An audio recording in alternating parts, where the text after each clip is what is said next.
sabi.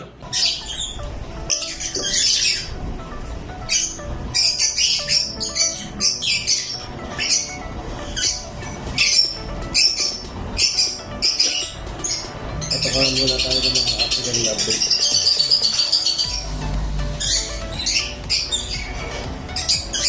Ibigay rin naman tayo sa ating African lovebirds sa mga loob.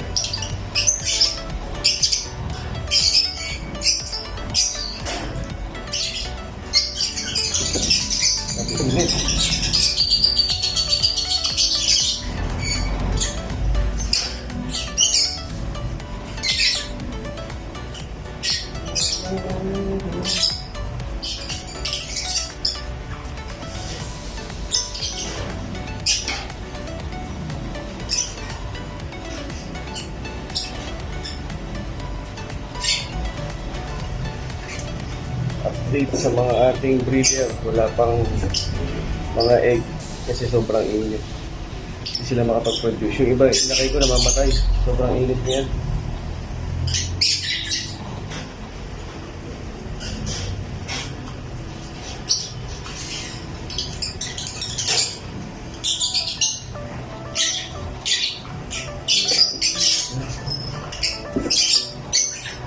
Mamaya papakita ko sa inyo.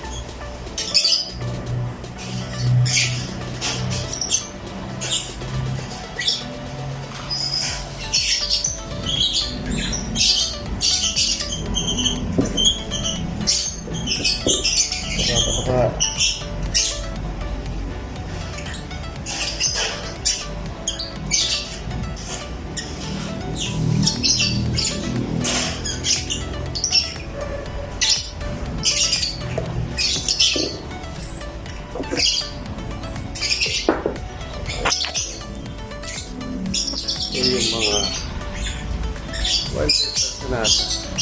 Mga breeder. Mga Denmark. Tapos, sa baba, mga personata din. Ito, mga dilute. Opa dilute project. Yan, may Opa Bail pa rin ako. Opa Bail project. Opa Latino. Mga Fail SL. Opa din. Dito, mga dilute din to. Opa dilute. Yan. Mga green para magaganda. Table king green. So, another pair ng wild type personata. Dito, tatago eh. Opa Latino. Pure personata ko white collar nandito sa namin. Dito ay Opa Latino din. Ito, nag-iisa, namatay ang kapares. Personata na classic lang to. Tapos, Opa Line na producer ng Pablo Opa. Tapos, Green Opa.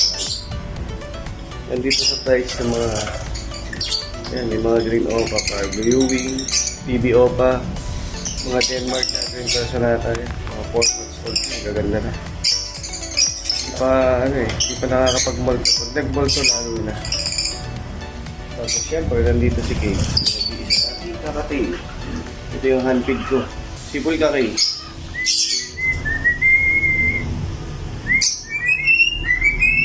Sipol.